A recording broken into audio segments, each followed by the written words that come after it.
ಅದು ಎಲ್ಲಿ ಸೌಂದರ್ಯ ಅಲ್ಲೇ ಸೌಖ್ಯ. ಎಲ್ಲಿ ಸೌಂದರ್ಯ ಇರ್ತದೆ ಅಲ್ಲೇ ಸೌಖ್ಯ ಇರ್ತದೆ. ಹಾಗೆ ಹೃದಯ ಸುಂದರ ಆಯಿತು ಅಂದರೆ ಅಲ್ಲೇ ಸುಖ ಭಾವನಾ. ಹಾಗೆ ನಾವೆಲ್ಲ ಇರೋದು. ಮನೆ ಮಾಡ್ಕೋಬೇಕು, ದುಡಿದು ಸಂಪತ್ತ ಮಾಡಬೇಕು, ನೆರೆ ಹೊರೆಯವರನ್ನು ಮೆಚ್ಕೋಬೇಕು, ಏನೆಲ್ಲ ಮಾಡಬೇಕು. ಆದರೆ ಹೊಲಸಾಗಬಾರದು ಅಷ್ಟೇ. ಸ್ವಚ್ಛ, ಭಾಳ ಸ್ವಚ್ಛ ಇರಬೇಕು ಅಂತ. ಅದನ್ನೇ ಎಲ್ಲ ಸಂತರು ಶರಣರು ಹೇಳ್ತಾರೆ.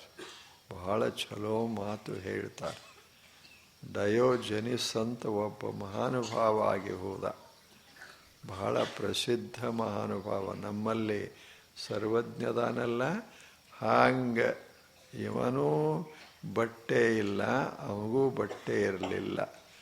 ಡಯೋಜನಿಸ್ ಆತ ಒಂದು ಗಿಡದ ಕೆಳಗೆ ವಾಸ ಮಾಡ್ತಾ ಇದ್ದ. ಅವನ ಶಿಷ್ಯರು ಭಾರಿ ಶ್ರೀಮಂತರು. ಇವರೇ ಗಿಡದ ಕೆಳಗೆ ವಾಸ. ಅವರೆಲ್ಲ ಬಂದು ವಿನಂತಿ ಮಾಡಿದರು, ನೋಡಿ ನೀವು ದೊಡ್ಡ ಜ್ಞಾನಿಗಳು, ನಮಗೆಲ್ಲ ಜ್ಞಾನ ಕೊಡ್ತೀರಿ, ಪಾಪ ನೀವು ಗಿಡದ ಕೆಳಗೆ ಬದುಕ್ತೀರಿ, ಆದ್ದರಿಂದ ನಮ್ಮದು ಒಂದು ವಿನಂತಿ ಮಾಡ್ತೇವೆ, ಚಲೋ ಮನೆ ಕಟ್ಟಿ ಕೊಡ್ತೇವೆ, ಅಲ್ಲಿ ಆರಾಮಿರ್ರಿ, ನೀವು ಅಪ್ಪಣೆ ಕೊಡಿ ಅಂದರು. ಅವಾಗ ಡಯೋಜನಿಸ್ ಹೇಳ್ದ, ನೋಡಿ ನಾನು ದೊಡ್ಡ ಮನೆಯಾಗಿರವ, ನಿಮಗೆ ಅಷ್ಟು ದೊಡ್ಡ ಮನೆ ಕಟ್ಟಕ್ಕೆ ಬರುವುದಿಲ್ಲ ಅಂದ. ಅವ್ರು ಹೇಳಿದ್ರು, ನಾವೇನು ಮಸ್ತ್ ಮನೆ ಕಟ್ಟಿ ಕೊಡ್ತೇವೆ ಅಂದರು. ದೊಡ್ಡ ಮನೆ ಅಂದ್ರೆ ನಿಮಗೆ ಗೊತ್ತಾಗಲಿಲ್ಲ. ಯಾವ ಮನೆಗೆ ಏನಿರುವುದಿಲ್ಲ, ಗಾಡಿರುವುದಿಲ್ಲ, ಅದು ದೊಡ್ಡ ಮನೆ. ಗೊತ್ತಾಗಲಿಲ್ಲ.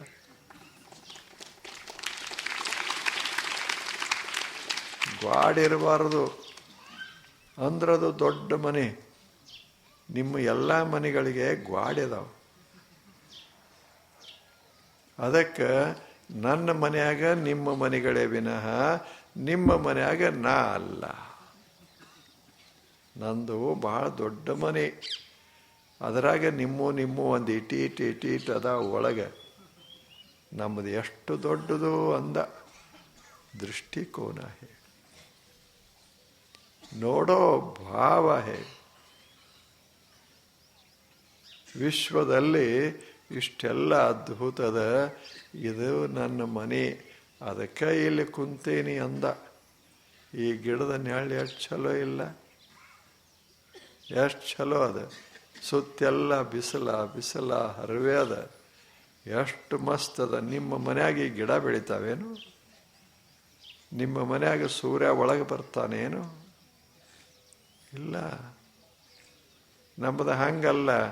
ಗಿಡದಾಗ ಹಕ್ಕಿಗಳು ಬರ್ತಾವ, ಏನೆಲ್ಲ ಬರ್ತಾವ, ಹಾಡ್ತಾವ, ನಲಿತಾವ, ಕುಣಿತಾವ, ಎಲ್ಲ ಮಾಡ್ತಾವ. ನಿಮ್ಮ ಮನ್ಯಾಗ ಯಾರದಾರ ಅಂದ. ಅದಕ್ಕೆ ನನ್ನಷ್ಟು ದೊಡ್ಡ ಮನೆ ಈ ಜಗತ್ತಿನಲ್ಲಿ ಯಾರೂ ಕಟ್ಟಿಲ್ಲ. ಒಂದು ವೇಳೆ ನಂದು ಸರಿ ಅನಿಸಿದರೆ ನೀವು ನಿಮ್ಮ ಮನೆ ಬಿಟ್ಟು ಬನ್ನಿ ಅಂದ. ಎಷ್ಟು ನಿಜ ಅಂದ್ರೆ, ನಿಮ್ಮ ಮನೆಗೆ ನನಗೆ ಬರೋಕ್ಕಾಗೋದಿಲ್ಲ. ನಿಮ್ಮ ಮನೆ ಸಣ್ಣ ಅದಾವ. ನನ್ನ ಮನೆಗೆ ನೀವು ಬಂದರೆ ಲಕ್ಷಗಟ್ಟಲೆ ಬಂದರೂ ಸಹಿತ ನನ್ನ ಮನೆ ದೊಡ್ಡದ, ಎಲ್ಲರಿಗೂ ಜಾಗ ಅದ. ನಿಮ್ಮ ಮನ್ಯಾಗ ಜಾಗ ಇಲ್ಲ ಹೇಳಿ. ನಿಮ್ಮ ಮನ್ಯಾಗ ಅಷ್ಟೇ ಬಹಳ ಆದ್ರೆ ಒಂದಿಬ್ಬರು ಯಾರೇ ಅತಿಥಿಗಳು, ಅದು ಬೀಗರು ಬಿಜ್ಜರು ಬಂದ್ರೆ ಜಾಗ ಅದ. ಇಷ್ಟೆಲ್ಲ ಜನರಿಗೆ ಜಾಗ ಅದ ಅಲ್ಲೇ. ನೀವೆಲ್ಲ ಒಂದು ಮನೆಗೆ ಹೊಕ್ಕರೆ ತಿಳ್ಕೊಳ್ಳಿ, ಗತಿಯೇನು ಆ ಮನೆಯವ್ರದ್ದು ಹೇಳಿ. ಅದಕ್ಕೆ ನೀವೇನು ಮಾಡಿರ್ತೀರಿ, ಭಾಳ ಜಾಣರು ಕಿಲಿ ಹಾಕಿಬಿಟ್ಟಿರ್ತೀರ. ಆನಂದವಾಗಿರೋ. ಅದಕ್ಕೆ ಸ್ವಾಮಿಗಳು ಏನು ಮಾಡ್ಯಾರ, ನಿಮ್ಮನ್ನೇ ಬಯಲಿಗೆ ತಂದಾರೆ ವಿನಃ ನಿಮ್ಮ ಮನೆಗೆ ಅವರು ಬಂದಿಲ್ಲ. ಇವರೆಲ್ಲ ಸ್ವಾಮಿಗಳು ಕೂತಾರಲ್ಲ, ಅವ್ರದ್ದು ಕೆಲಸ ಏನು? ಮನೆ ಬಿಡಿಸೋದೇ ಕೆಲಸ. ಹೌದಲ್ಲ ಹೇಳಿ? ಅವರು ಬಿಟ್ಟಾರ, ನಿಮ್ಮನ್ನು ಇಟ್ಟು ಬಿಡಿಸಿ ಹೋಗ್ಬೇಕಂತ ಮಾಡ್ಯಾರ ಅವರು. ಅದಕ್ಕೆ ಎರಡೂ ಇರಬೇಕು. ಡಯೋಜನಿಸ್ ಹೇಳ್ದ, ಇದು ವಿಶ್ವ, ಇದು ದೇವರ ಮನೆ, ನಮ್ಮದು ಮನುಷ್ಯರ ಮನೆ. ಮನುಷ್ಯರ ಮನೆಗಳು ದೇವರ ಮನೆಗಳಲ್ಲಿರಬೇಕು. ಹೌದಲ್ಲ ಹೇಳಿ? ಹೊರಗೆ ಬಂದರೆ ದೇವರ ಮನೆ, ನಮ್ಮ ಮನೆಯಾಗ ಹೋದರೆ ನಮ್ಮ ಮನೆ. ಎಷ್ಟು ಚಂದಿಲ್ಲ ಇದು? ಡಯೋಜನಿಸ್ ಅಂತ ಒಬ್ಬ ದೊಡ್ಡ ಸಂತ, ಅವನ ಉಪದೇಶಗಳಿವು ಭಾಳ ಚಲೋ. ಇದೆಲ್ಲ ದೇವರ ಮನೆ, ಇದು ವಿಶ್ವ. ದೇವರು ಬಹಳ ದೊಡ್ಡವಿರೋದರಿಂದ ಅವನ ಮನೆಯೂ ಬಹಳ ದೊಡ್ಡದು. ಎಷ್ಟು ದೊಡ್ಡದು ಅಂದರೆ ಅದು ಗಾಡಿನೇ ಇಲ್ಲ, ಮತ್ತಿನ್ನೇನು ಎಷ್ಟು ದೊಡ್ಡದತ್ತೆ ಏನು ಹೇಳೋದು? ಗ್ವಾಡಿ ಇದ್ರಲ್ಲ ಇಷ್ಟದ ಅಷ್ಟದ ಅಂತ ಅಳತಿ ಮಾಡಕ್ಕೆ ಬರ್ತದೆ. ಗ್ವಾಡಿನೇ ಇಲ್ಲ ಆದ ಬಳಿಕ ಅಳತಿ ಏನು ಮಾಡೋದು? ಮತ್ತು ಕಟ್ಟೋದು ಇಲ್ಲ, ಕೆಡೋದು ಇಲ್ಲ. ಕಟ್ಟಿದ ಬಿಲ್ಡಿಂಗ್ಗಳು ಬೀಳ್ತಾವ, ಮನೆಗಳು. ಇದೇನು ಅದಲ್ಲ, ಇದು ಎಂದೂ ಬೀಳೋದಿಲ್ಲ ಅಂದ ಡಯೋಜನಿಸ್.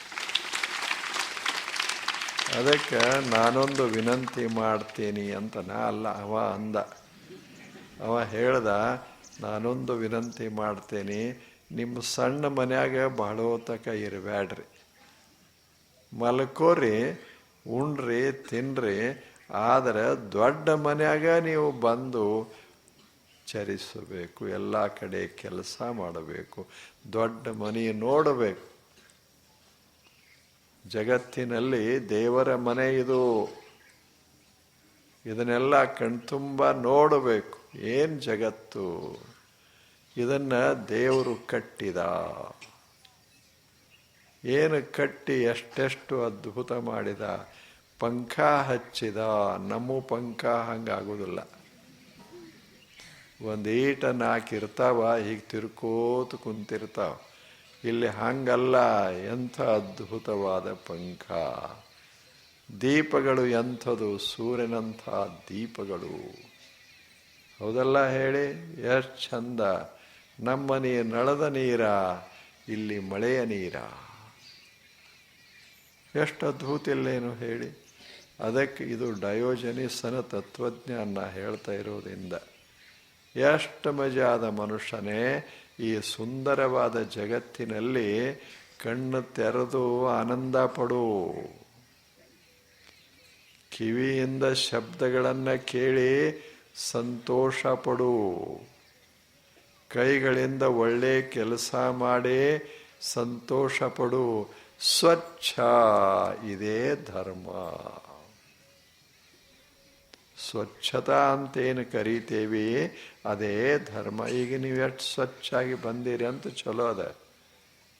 ಹೌದಲ್ಲ ಹೇಳಿ? ನೀವೆಲ್ಲ ಕುಂತವ್ರೆಲ್ಲ ಒಂಥರ ಬಂದಿದ್ರೆ ಇನ್ನೆಲ್ಲಿ ಬಡಿಗೆ ಹಿಡ್ಕೊಂಡು, ಕೊಡ್ಲಿ ಹಿಡ್ಕೊಂಡು ಹಿಂಗೆ ನೀವು ಬಂದು ಬಿಟ್ಟಿದ್ರೆ ನಮ್ಮದೇನಿದು? ಈ ಸ್ಪೀಕರ್ ತಗೊಂಡು ಏನು ಮಾಡೋದು? ನೀವು ಹೆಂಗೆ ಬಂದಿರಿ? ಕೈ ಸ್ವಚ್ಛ, ಮೈ ಸ್ವಚ್ಛ, ಮನಸ್ಸು ಸ್ವಚ್ಛ. ಕೈಯಾಗ ಹೂ ತಂದಿರೇ ವಿನಃ ಕೈಯೊಳಗೆ ಬಡಿಗೆ ತಂದಿಲ್ಲ, ಶಸ್ತ್ರ ಇಲ್ಲ. ಹಂಗೆ ಈ ಜಗತ್ತಿನಲ್ಲಿ ನಾವು ಬಾಳಬೇಕು. ಒಂದರೆ ಪಕ್ಷಿ ಏನರೇ ಬಡಿಗೆ ಪಡಿಗೆ ಇದು ತಗೊಂಡು ತಿರುಗಾಡ್ಯದ ಹೇಳಿ? ಹಾರಾಡ್ಯದ? ಮುಳ್ಳ ಪಳ್ಳ ಎಲ್ಲ ಹಿಡ್ಕೊಂಡು ಹರಿವ್ಯದ? ಏನಿಲ್ಲ. ಮ್ಯಾಲೆ ಬಂದು ಕೂತು ಅಂದ್ರೆ ಒಂದಿಷ್ಟು ಕಚ್ಚಿದ ಹಣ್ಣು ಕೊಟ್ಟಿತೇ ವಿನಃ ಒಂದು ಮುಳ್ಳು ಒಗೆಯೋದಿಲ್ಲ. ಹೌದಲ್ಲ ಹೇಳಿ? ಅದಕ್ಕೇನು ಬಡಿಗಿಲ್ಲ, ಕೊಡ್ಲಿಲ್ಲ, ಬಂದೂಕಿಲ್ಲ, ಏನಿಲ್ಲ. ಆದರೆ ನಮಗಿಂತ ಚೆಂದಾಗಿ ಬದುಕ್ತದೆ. ನಾವು ಎಲ್ಲ ಇಟ್ಟುಕೊಂಡು ಮತ್ತು ಭಯದಾಗ ಬದುಕ್ತಾ ಇರ್ತೇವೆ. ಹೌದಲ್ಲ ಹೇಳಿ? ಡಯೋಜನಿಸ್ ಹೇಳ್ತಾನೆ, ಅವನ ಹತ್ತಿರ ಒಂದು ನಾಯಿ ಇತ್ತು. ಅವನ ಹತ್ತಿರ ಒಂದು ನಾಯಿ ಇತ್ತು.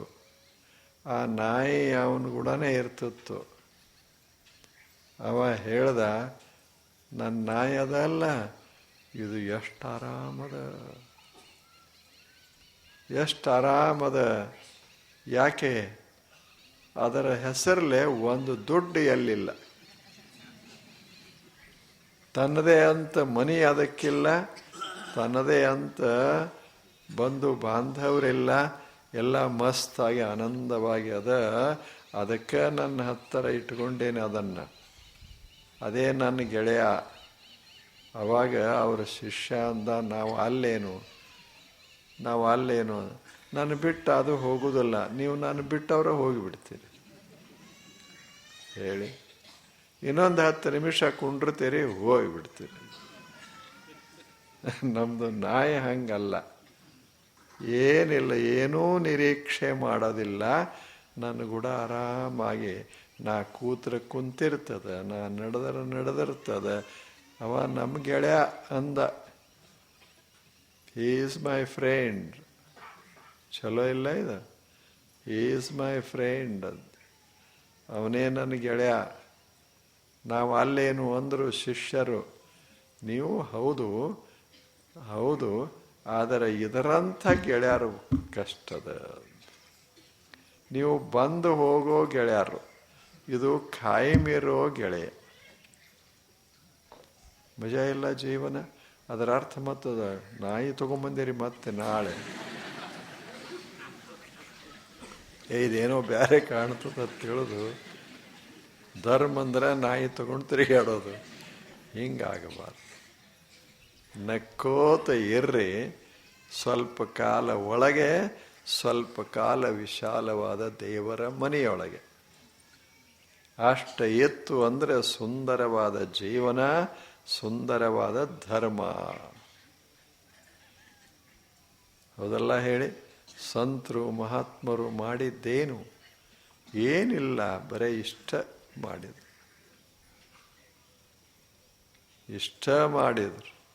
ಸುಮ್ಮನೆ ಅವು ಆ ಶಾಸ್ತ್ರ ಈ ಶಾಸ್ತ್ರ ಭಾಳ ಅಭಿಷಾರ. ಬಸವಣ್ಣವ್ರು ಅಷ್ಟೆಲ್ಲ ಹೇಳಿದರು. ಕೊನೆಗೇನು ಹೇಳಿದರು? ಇದೇ ಕೈ ಸ್ವಚ್ಛ ಇಟ್ಕೋರಿ, ಮನಸ್ಸು ಸ್ವಚ್ಛ ಇಟ್ಕೋರಿ, ಒಳಗೆ ಹೊರಗೆ ಸ್ವಚ್ಛ ಆದ್ರೆ ಸಾಕು. ಅದೇ ಕೂಡಲ ಸಂಗಮನನ್ನು ಒಲಿಸುವ ಪರಿ. ಕೂಡಲ ಸಂಗಮ ಬಂದೇನು ಪರೀಕ್ಷೆ ತಗೋತಾನೇನು? ನಮ್ಮದು ಯಾವ್ಯಾವ ಪುಸ್ತಕ ಓದಿದಿ ಅಂತ ತಗೋತಾನೇನು? ಇವ್ರು ಯಾರೋ ಓದ್ಯಾರ, ಅವ್ರೇನು ಓದ್ಯಾರ, ಅವೇನು ಪರೀಕ್ಷಾ ತಗೊಂಡು ನಿಮಗೇನ್ರಿ ಡಿಗ್ರಿ ಕೊಡ್ತಾನೇನು? ಏನಿಲ್ಲ. ಹೀಗೆ ನೋಡ್ತಾನೆ. ಸ್ವಚ್ಛಿತ್ತು ಅಂದರೆ ಬಗೆ ಕೂಡಲ ಸಂಗಮ ದೇವ. ಹೌದಲ್ಲ ಹೇಳಿ? ಸ್ವಚ್ಛತೆಯನ್ನು ನೋಡ್ತಾನೆ ವಿನಃ ನಮ್ಮ ತಲೆಯಾಗಿ ಏನೇನು ತುಂಬಿಕೊಂಡೇವಿ ಅದನ್ನು ನೋಡುವುದಿಲ್ಲ. ನಮ್ಮ ಹೃದಯ ಸುಂದರವಾಗಿತ್ತು, ಸ್ವಚ್ಛ ಇತ್ತು ಅಂದರೆ ಅಲ್ಲೇ ಕೂಡಲ ಯಾರು? ಸಂಗಮ. ಕೂಡಲ ಸಂಗಮ ಎಷ್ಟು ಸುಂದರವಾದದ್ದು, ಎಷ್ಟು ಚಂದದ. ದೇವರು ಅವೇನು ಪರೀಕ್ಷಕೇನು? ನಾವು ಬರೆದ ಪುಸ್ತಕ ಓದಿ ಅವ ಪರೀಕ್ಷೆ ತಗೋತಾನೇನು? ನಂಬುದು ಅವ ಏನು ನೋಡ್ತಾನೆ? ಎದಿ ಸ್ವಚ್ಛದನ ಇಲ್ಲ, ತಲೆ ಸ್ವಚ್ಛದನೋ ಇಲ್ಲೋ, ಕೈಗಳು ಹೆಂಗೆ ಸ್ವಚ್ಛದವೋ ಇಲ್ಲೋ, ಯಾರ್ದರೆ ಮೇಲ ಹಿಡಿತಾನೋ ಹೆಂಗೆ. ಹೌದಲ್ಲ? ಮಾತು ಸ್ವಚ್ಛದವೋ ಇಲ್ಲೋ, ಬರೀ ಬೇಗಳ ಮಾಡ್ಕೋತದಾನೋ ಏನು ಆನಂದವಾಗಿ ಹಾಡ್ಕೋತದಾನೋ, ಇದನ್ನವ ನೋಡ್ತಾನ. ಹರಿದಾಸ ಅಂತ ಒಬ್ಬರಾಗಿ ಹೋದರು ಉತ್ತರ ಪ್ರದೇಶದಾಗ. ಬಹಳ ದೊಡ್ಡ ಸಂತರು. ಈಗೇನು ತಾನಸೇನ ಅಂತ ಇದ್ದಲ್ಲ, ಆತನ ಗುರು ಅವರು ಹರಿದಾಸ. ಅವರು ಬಹಳ ದೊಡ್ಡ ಜ್ಞಾನಿಗಳು, ಅಷ್ಟೇ ಶ್ರೇಷ್ಠ ಸಂಗೀತಜ್ಞರು. ಅವರು ಗುಡಿಸ್ಲ ಹಾಕ್ಕೊಂಡು ಯಮುನಾ ನದಿ ದಂಡೆಯೊಳಗೆ ವಾಸ ಮಾಡ್ತಿದ್ರು. ಬಹಳ ದೊಡ್ಡ ಮನುಷ್ಯರು, ಸಂತರು. ಅವರು ಏನು ಮಾಡಿದರು ಅಂದರೆ, ಜ್ಞಾನಿಗಳು ಅವ್ರದ್ದು ಒಂದೇ ಒಂದು ಸಾಧನ ಏನು ಅಂದರೆ, ಎದೆಯೊಳಗೆ ಸುಂದರವಾದಂಥ ಭಾವನೆಗಳಿರಬೇಕು, ಅವು ಹಾಡಿನ ಮೂಲಕ ಹೊರಗೆ ಬರ್ತಿರಬೇಕು. ಇದು ಅಧ್ಯಾತ್ಮ ಸಾಧನೆ ಅಂತ ಹೇಳಿದ. ಒಳಗೆ ಸುಂದರ ಭಾವನೆಗಳಿರಬೇಕು. ಅಲ್ಲಿ ದ್ವೇಷದ ಭಾವ, ಮಾತ್ಸರ್ಯದ ಭಾವ, ಆಶಾಭಾವ, ತಿರಸ್ಕಾರದ ಭಾವ ಹಂಗಿರಬಾರ್ದು. ಬಹಳ ಸ್ವಚ್ಛ ಸುಂದರ ಭಾವನೆಗಳಿರಬೇಕು. ಅವು ಸಂಗೀತದ ಮೂಲಕ ಹೊರಗೆ ಬರ್ತಿರಬೇಕು. ಹೇಳ್ತಾರೆ, ಹರಿದಾಸ ಹಾಡ್ಕೋತ ಇದ್ರೆ ಕೃಷ್ಣ ಯಮುನೆಯ ತೆರೆಗಳ ಮ್ಯಾಲ ಕುಣಿತಾ ಇದ್ದ ಅಂತ ವರ್ಣ ಮಾಡ್ಯಾರ. ಹೇಗದ?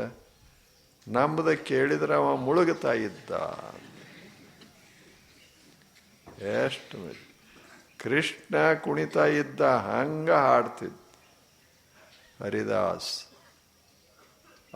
ಅದೇ ಅವನ ಅಧ್ಯಾತ್ಮ, ಅದೇ ಅವನ ಸಾಧನ, ಅದೇ ಧರ್ಮ. ಅವನ ಧರ್ಮದಾಗ ಎರಡೇ, ಒಳಗೆ ಮಧುರ ಭಾವನೆ, ಹೊರಗೆ ಸುಂದರ ಸಂಗೀತ. ಅದರಿಂದ ಹೊರಗಿನ ಜಗತ್ತೆಲ್ಲ ಅರಳುತ್ತದ. ಎಷ್ಟು ಚಲೋ ಹೇಳಿಲ್ಲ?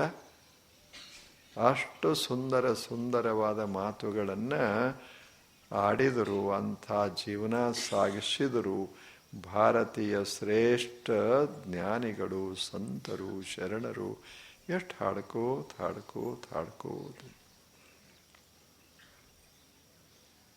ಹಾಗೆ ಹರಿದಾಸ ಹೇಳ್ತಾರೆ, ಹಾಡ್ಕೋತಿರ್ರಿ. ಯಾರ್ದರ ಸಲುವಾಗಿ ಅಲ್ಲ, ನಿಮ್ಮ ಆನಂದ ಒಳಗಿರ್ತದಲ್ಲ, ಅದನ್ನು ವ್ಯಕ್ತ ಮಾಡೋದಕ್ಕಾಗಿ.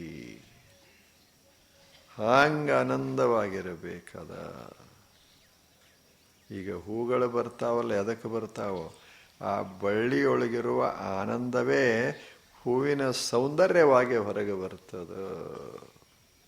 ಅದ್ರಾಗ ಆನಂದದ ಅದ ಹಿಂಗೆ ಕಾಣ ಬರ್ತದ. ಅದಕ್ಕೆ ಇದನ್ನು ನೋಡಿದರೆ ನಮಗೆ ಆನಂದ ಆಗ್ತದೆ. ಇದ ಧರ್ಮ. ಎಷ್ಟು ಚಲೋ ಇಲ್ಲ? ನೀವೀಗ ಹೋಗೋದು ಮನೆಗೆ, ಇನ್ನೊಂದು 2 ನಿಮಿಷದ ಮನೆಗೆ ಹೋಗೋದು, ಮಸ್ತಾಗಿ ಹೋಗೋದು. ಏನಾಗಿ? ಅವ ಹೇಳ್ಯಾನಲ್ಲ ಹರಿದಾಸ, ಒಳಗೆ ಆನಂದ ಇರಬೇಕು, ಹೊರಗೆ ಮಧುರ ಮಧುರ ಹಾಡುಗಳಿರಬೇಕು. ಹಾಂಗೆ ಅದು ಜೀವನ. ಮತ್ತು ಹಾಡಕ್ಕೆ ಬರೆದಿದ್ರೆ ಮತ್ತೆ ಏನರ ಹಾಡ್ಕೋತ ಹೋಗಬಾರದು.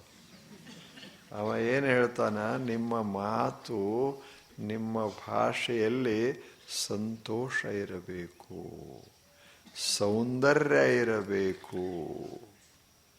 ಆ ಮಾತನ್ನ ಕೇಳಿದರೆ ಕೇಳಿದವರ ಮನಸ್ಸ ಅರಳುತ್ತಿರಬೇಕು. ಹಂಗ ಮಾತುಗಳನ್ನು ಆಡಬೇಕು. ಇಲ್ಲದೆ ಇದ್ದರೆ ನಿಮಗೆ ಬರ್ತಿದ್ರೆ ಮಸ್ತ ಹಾಡುಗಳನ್ನು ಹಾಡ್ಕೋತಿರ್ರಿ. ಜೀವನ ಅಂದ್ರೇನು? ಅವ ಹೇಳ್ತಾನೆ ಹರಿದಾಸ, ಜೀವನ ಅಂದರೆ ಒಂದು ನಿರಂತರವಾದ ಹಾಡಿನ ಪ್ರವಾಹ. ಎಷ್ಟು ಚಲೋ ಇಲ್ಲ? ದೊಡ್ಡ ಸಂತ ಆತ. ಜೀವನ ಅಂದ್ರೇನು? ಒಂದು ಸುಂದರವಾದ ಮಧುರವಾದ ಹಾಡಿನ ಪ್ರವಾಹ. ಎಷ್ಟು ಚಲೋ ಚಲೋ ಜ್ಞಾನಿಗಳು, ಸಂತರು ಭಾರತ ದೇಶದೊಳಗೆ ಆಗಿ ಹೋಗಿದ್ದಾರೆ.